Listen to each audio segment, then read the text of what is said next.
الفاظ کہے ہیں. اللہ کے رسول صلی اللہ علیہ وسلم نے دریافت کیا کہا انہوں نے؟ کہا کہ سعد بن عبادہ یہ کہہ رہے تھے کہ آج گھمسان کا دن ہے، زوردار لڑائی ہوگی اور کعبے کی حرمت کو حلال کر دیا جائے گا. اللہ کے رسول صلی اللہ علیہ وسلم نے ان کا ارشاد فرمایا کہ سعد بن عبادہ نے غلط کہا. آج تو رحمت کا دن ہے، آج کعبے کی عظمتوں کا دن ہے، کعبے کو نیا غلاف پہنایا جائے گا. اور ایک روایت کے الفاظ یہ بھی ہیں، وہ دوسری روایت ہے جس کے الفاظ آگے نقل کرو، وہ روایت تو وہاں مکمل ہو جاتی ہے.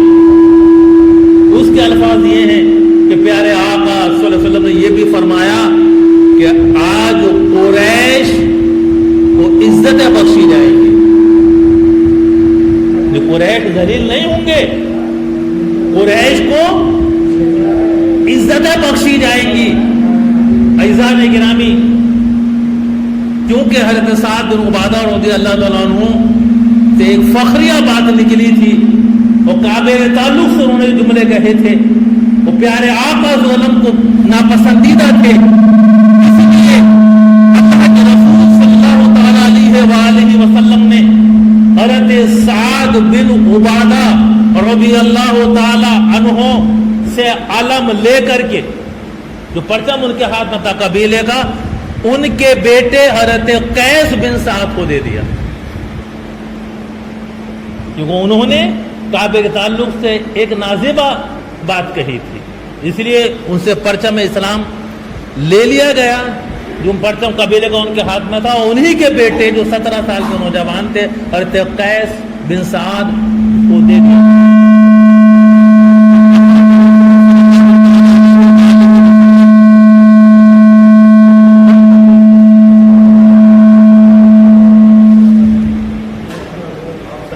اب حضرت سعد بن عبادہ رضی اللہ عنہ کے ساتھ یہ معاملہ ہوا اور پیارے آقا صلی اللہ علیہ وسلم نے رحمت بھرا پیغام سنا دیا.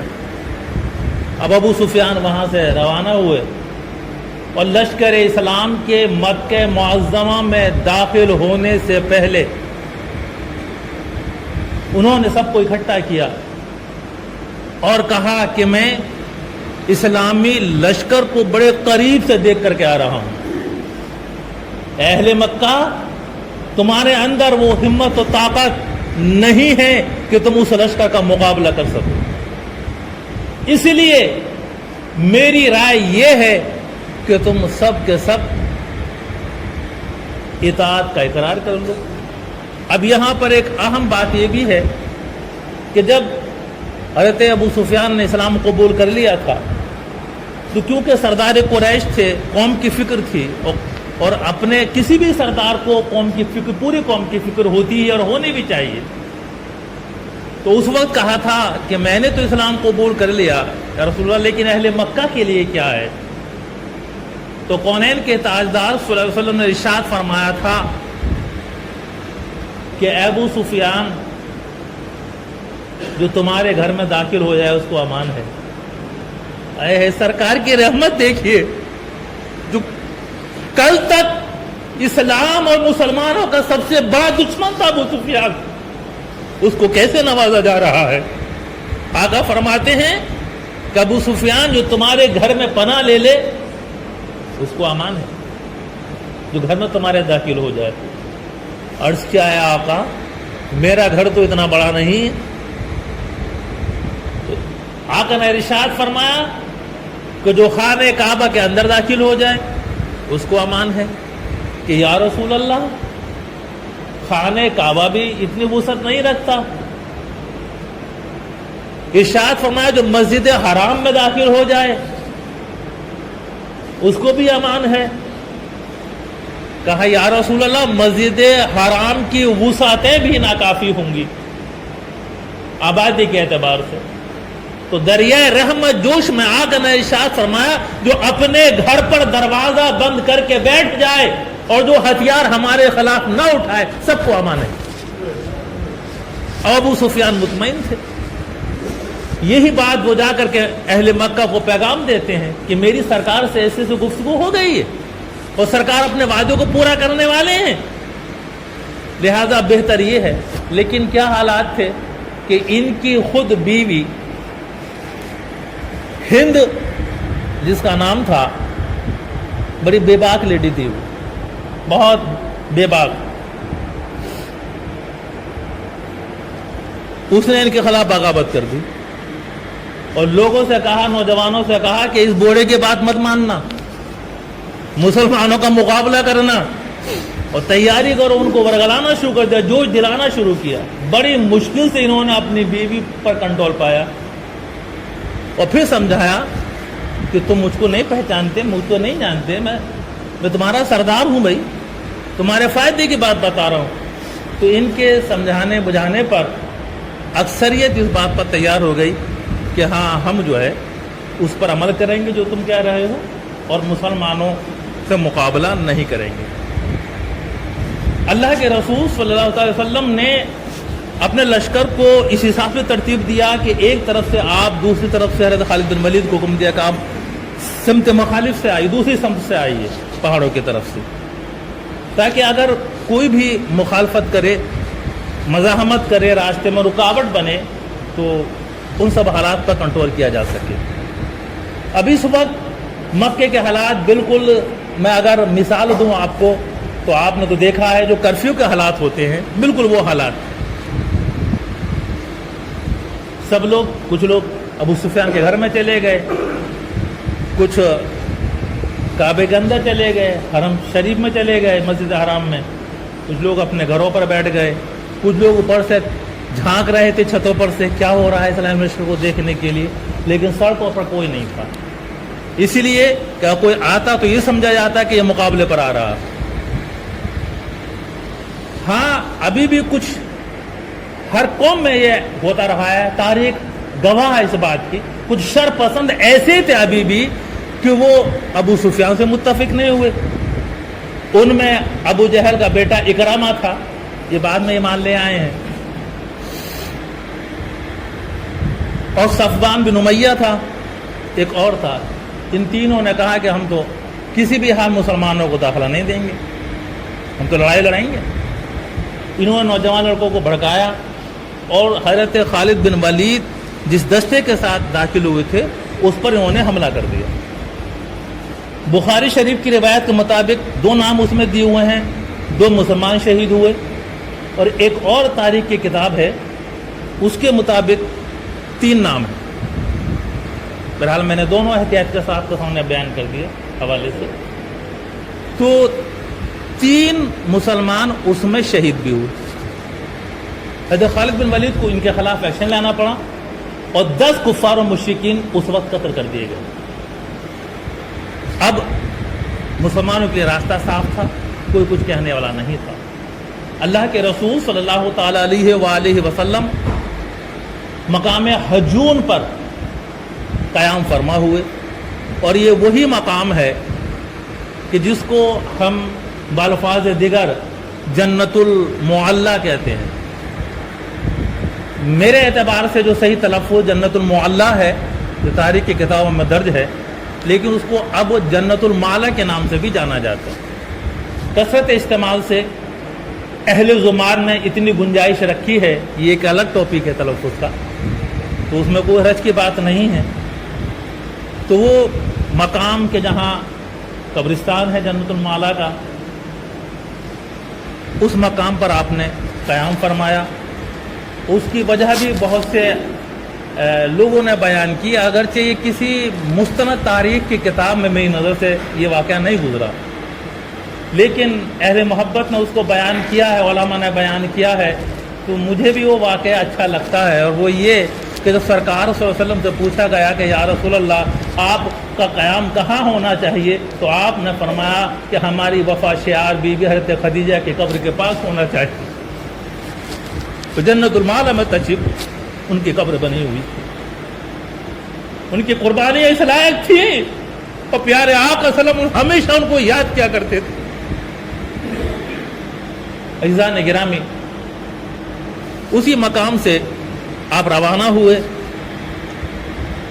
سبز نہیں، سیاہ رنگ کا، کالے رنگ کا، سبز نہیں کالے رنگ کا امامہ شریف اس دن سرکار صلی اللہ علیہ وسلم نے